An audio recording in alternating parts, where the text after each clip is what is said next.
Okay.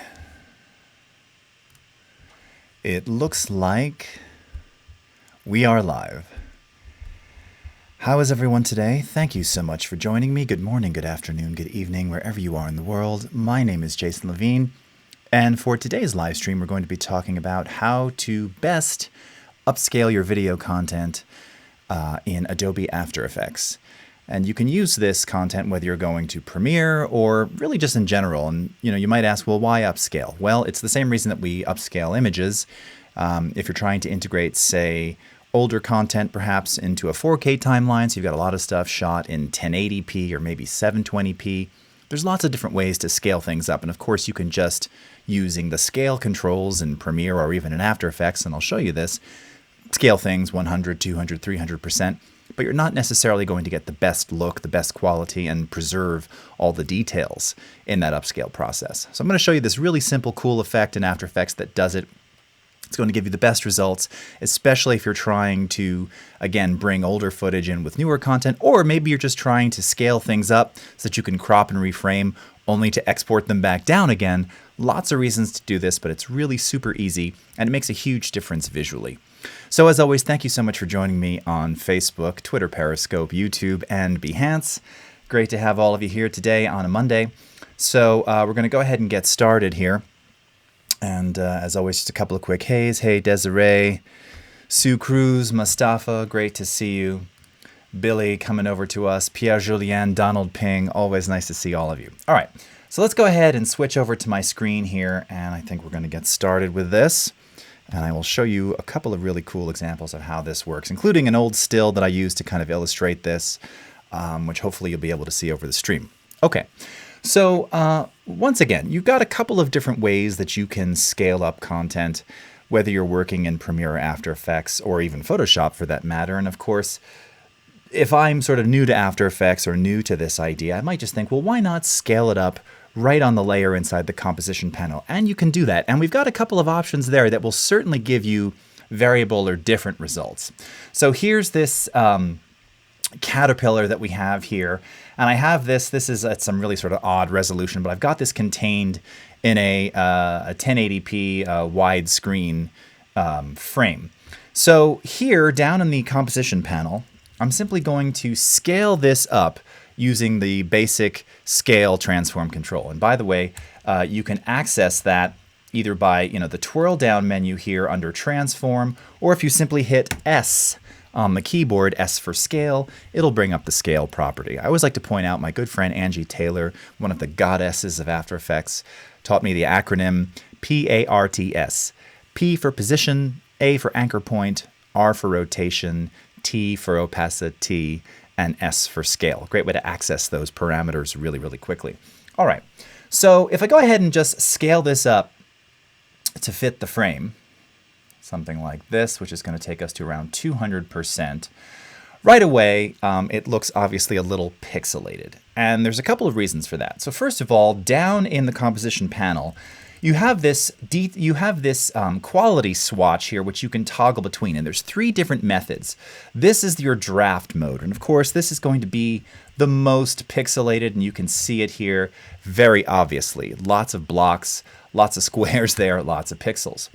Now, if you click this one time, this is going to go into a bilinear view, and right away, you're going to notice, oh, look at that, it's definitely smoothed out. It definitely looks a lot better. But bilinear was the older method back when we added this a couple of versions ago in leveraging a better looking upscale in the timeline, in the composition panel. So if you click it a third time and pay close attention to this, it might be a little hard to see over the stream unless you're zoomed in. You also have a bicubic method, and this is going to give you truly the smoothest result. Now, if I just go into something like 200% here, let's go back to the draft mode, all right? So this is, obviously, you can see it's just very pixelated, not something that you're going to want to display. Let's go to bilinear. Already looks better, smoother, perhaps a bit softer, and then go into bicubic.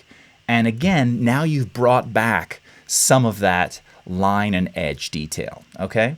So this is a fine method. This is okay, but there's actually a better way, and there's a better way that's going to give you an even better looking result very, very quickly, all right?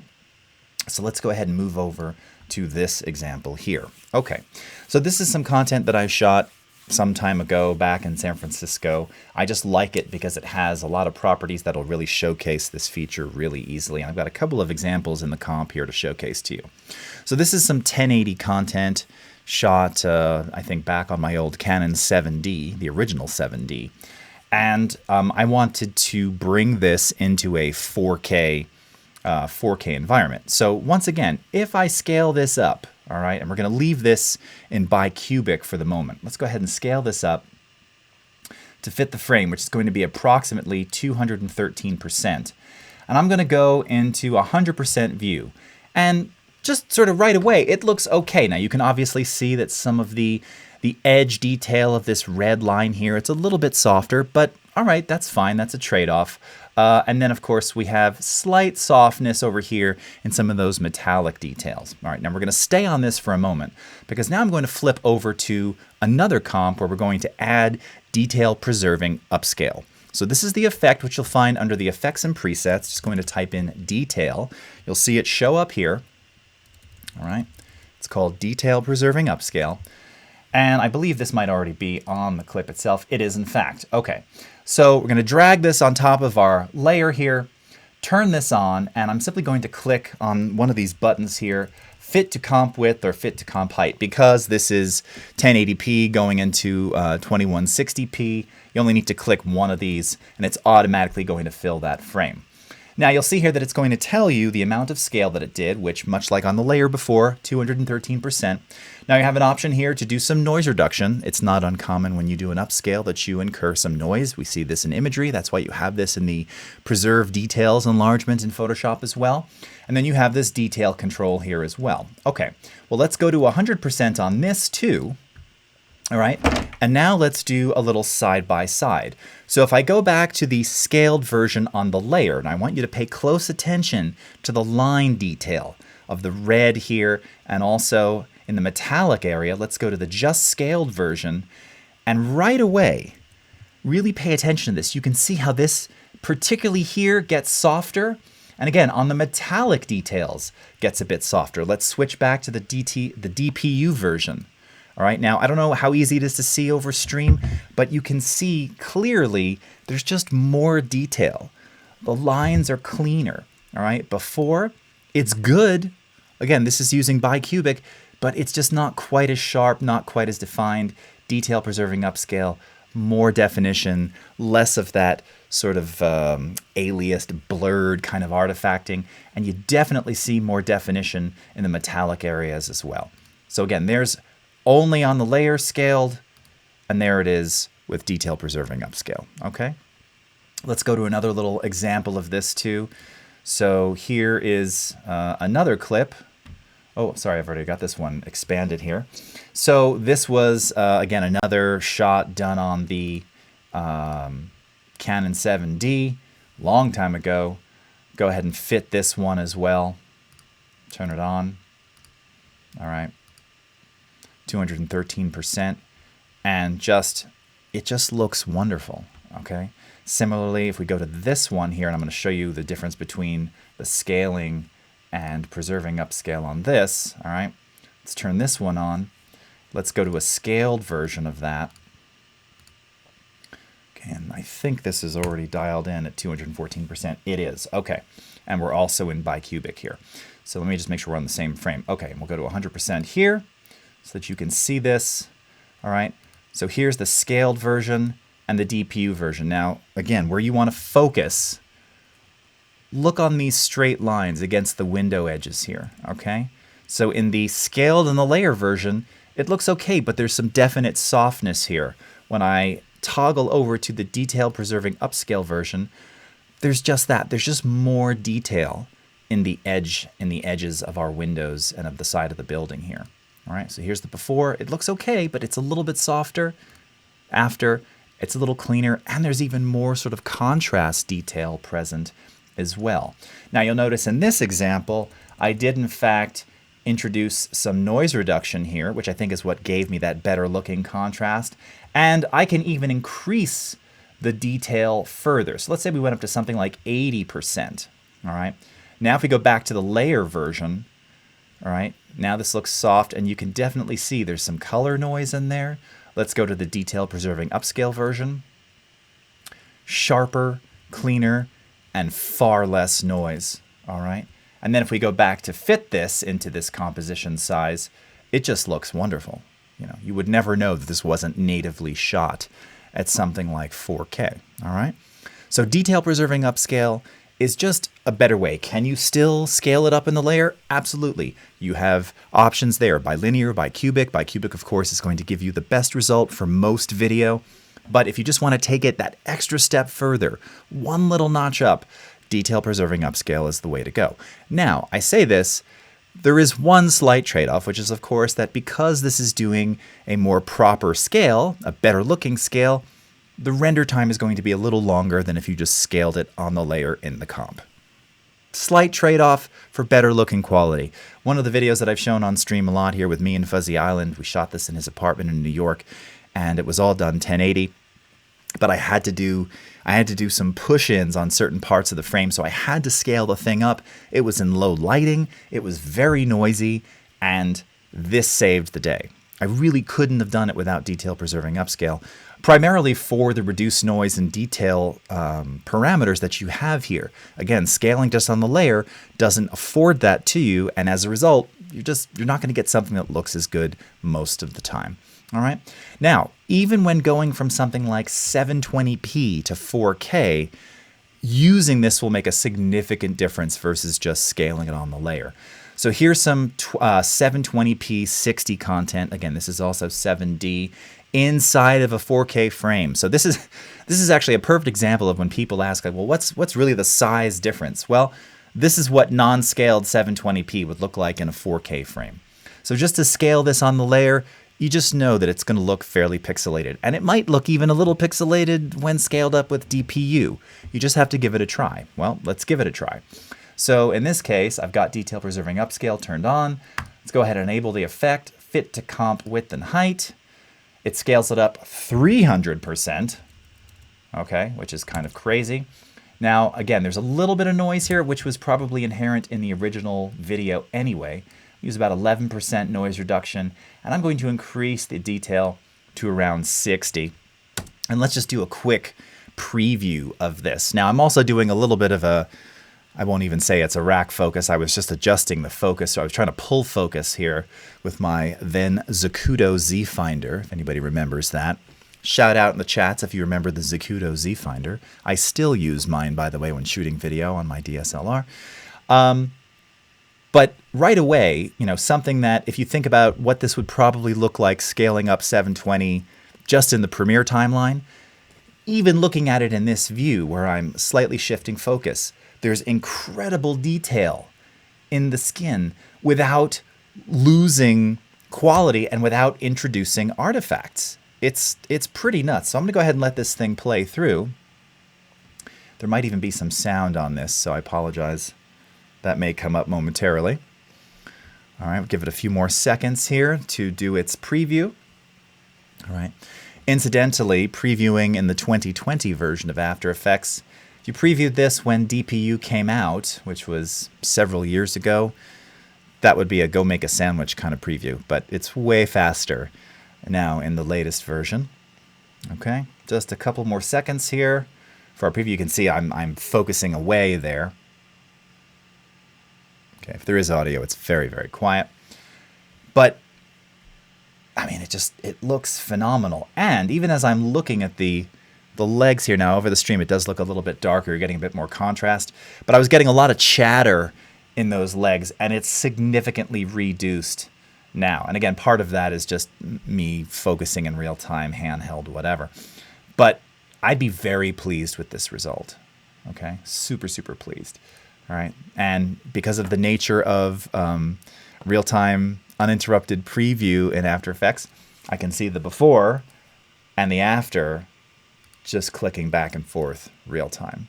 The motion still looks great. You know, I've had questions before, well, is the motion going to look weird if I took 720 at 60 and then scale it up to 4K? It shouldn't, and not when you use Detail Preserving Upscale, all right? And what I love really is there's just let me see if I can find a seriously good frame. Like right here, there's just really, really nice detail, something which if you just scale on the layer, you're probably not going to get. Okay, and that's detail preserving upscale. Now, another question that I commonly get is, okay, now if I'm doing this, what format should I export it to for that upscaled version? Well, if you're going to be doing any additional production grading, even just integrating it with other footage, without taking a quality loss, I'd recommend going to something like a ProRes 422 HQ or a DNxHR or Cineform, right? If you're going to go to H.264, yes, you're going to be upscaled, but you're also losing detail because you're going to a lossy format. So that's entirely up to you. Obviously, render time may change. File size will change significantly if you're going to something like 422 or DNxHR, but it's going to look great. And you're not going to effectively lose all that much going to one of those codecs versus going to something like a lossy H.264 or even H.265, okay? All right, so let's go over to the chats and see if we've got any questions here. And if not, I will send you all on your way. Okay. All right, hi, Steve. Okay. Oscar, how are you? Sasu Jean-Claude, all right. Issa, hello. Steve, oh, that's awesome, thanks. Ivan. Yeah, I tried to get a song. I didn't get the best song out of him. I wanted to hear some cool stuff. I was hoping to use it. Okay. Okay, let's see. Noir, will detail preserving upscale be available on Premiere? That I don't know. Maybe one of these days. It's one of those things that if you would like to vote that up on the Adobe user voice, and I will paste that link as I've been doing. You may want to search the user voice as well because it may already be in there, but here I'll paste that into Facebook. Oops. Okay, Premiere Pro Facebook, and I'll paste it into YouTube as well. All right, and you can vote that up. All right, Sharice Addison, what can I do to upscale 60 minutes of 480 to 720 or 1080? Yeah, so I mean, Sharice, again, I'd recommend using this to do that. It's 60 minutes. I mean, that's going to be a heavy render, and file size wise, if you're going to 1080, that's going to be very, very large, particularly if you go to something like ProRes. I mean, that's going to be gigs, tens of gigs most likely. But yes, you can absolutely use it. And if anything, if there's a possibility, maybe just for your own safety, I might recommend, if it's possible, to break it up into maybe 4 little sections, because rendering 60 minutes upscaled, 1, it's just going to be a massive file, even if you go to H.264, and 2, it's just going to take a lot of time. Mikhail Christensen, what's up? All right, Joseph Girardi, can you use this with JPEGs and AE? Sure. So actually, that first image that you saw was a JPEG, the caterpillar. So yeah, you can do this as well. You can do it with frame sequences too. If you're just doing a single image, I might also invite you to just check out the preserve details enlargement algorithm in Photoshop. This is not unlike that, though. I actually put that in the description. Works similarly. You have also some similar noise and detail settings in there too. But yeah, if you're working with JPEGs and a timeline, certainly you can do this directly in After Effects, and it works great, just as you saw. Okay. Hugo Vega, nice trick, very handy, thank you. Ahmad Fatu, hi, hello, all right. Bartosz Barlowski, Adobe Aero for After Effects. I don't know what you're asking, but yes. So for those of you unfamiliar, Adobe Aero is our new free AR application that we released last month during Adobe Max, and it allows you to create augmented reality experiences right from content that you've already done, either living in your CC library or right from your phone. And this includes animations and other elements from After Effects, as well as layered PSD files. So, Bartos, I don't know what you're asking, but yes, there's elements of things that you can create in After Effects that you can leverage directly in Adobe Aero. All right, and see if we've got any questions over here on the Periscope.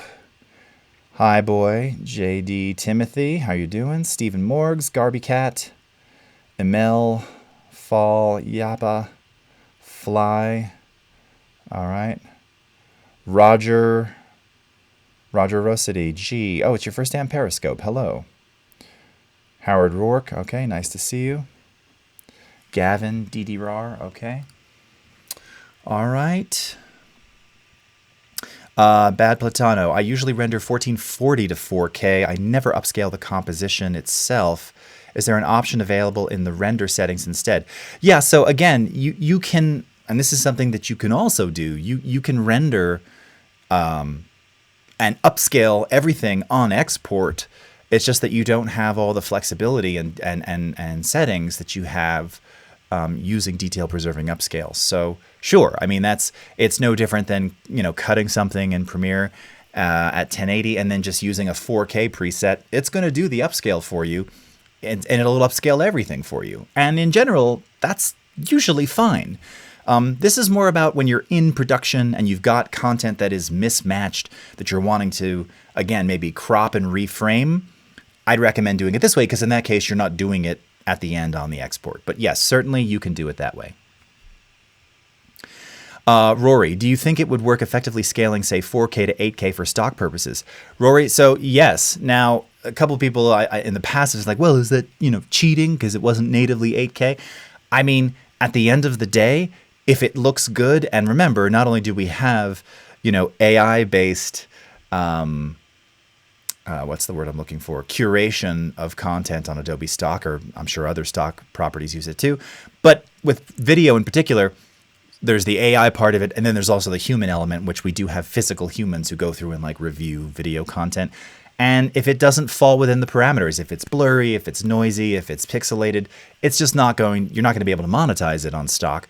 But yeah, I mean, I'll be honest with you, I've done it myself where I had something that, I wanted to preserve in 4K, and I did an upscale to it, and it looks amazing in 4K. And no one would ever know that it was 1080. Not that I'm trying to fool anybody, but it just looked better. It served its purpose better as kind of a backing plate in 4K. And sure, why not? I think it's totally legit. Okay, Nora Productions. Any idea of render time upscale HD to UHD? Honestly, I can't say, because of course it's going to vary entirely on your system. There's so many factors involved. It's not super fast, okay? It is faster than it was, is what I can tell you. So again, if it's something that you've maybe tried in the past and it was pretty painfully slow, it's not quick, but it's worth it. And it's worth it if, again, you really need to do a push-in on something or just reframe something in a larger raster, and, you're scaling it in Premiere After Effects from a 1080 native clip on the timeline, and it just doesn't look good. This is the recommended way to do it, but at the cost of a little more render and production time to you. All right. Manuel Hilabert. Ah, perfect. Wonderful. All right, well, thank you very much. Okay, well, that seems to be all the questions we have today. All right, JD Timothy. Oh, that's excellent. You didn't know about this feature. This is why I do these things. I love that. Thank you so much. DJ Arcane, nice to see you. All right, so as always, thank you so much for joining me. I believe I'll be back tomorrow. Hold on, I already scheduled which channel I'm going to be on. I believe I'll be on the Premiere Pro Facebook page tomorrow. Of course, yes. We're going to do some equalization tips and tricks. Some of you last week saw me show off some of my favorite plugins, audio plugins, and I'm going to go through some of my, not just favorite EQ plugins, but kind of take you through how they work and give you some little sonic differences and a couple little tricks on how to use them effectively. So that's tomorrow. Wednesday will be on the After Effects page talking about selective color curves. And Friday, I will be on, probably back here on the CC Facebook page, and of course everywhere else, Twitter, Periscope, Behance, and YouTube, talking about some more audio stuff, as well as the release of my latest single entitled Fear the Q-Tip. So it will be available on Spotify, Apple Music, Google Play, Amazon, and everywhere that music is streamed or sold this Friday the 13th. So you'll want to check that out, and if you have kids, you'll definitely want to check it out because it's freaking hilarious. And until then, my friends, have a great rest of your morning, afternoon, evening, wherever you are in the world, and we will see you again next time. Thank you so much for watching. Take care, everybody. Bye-bye.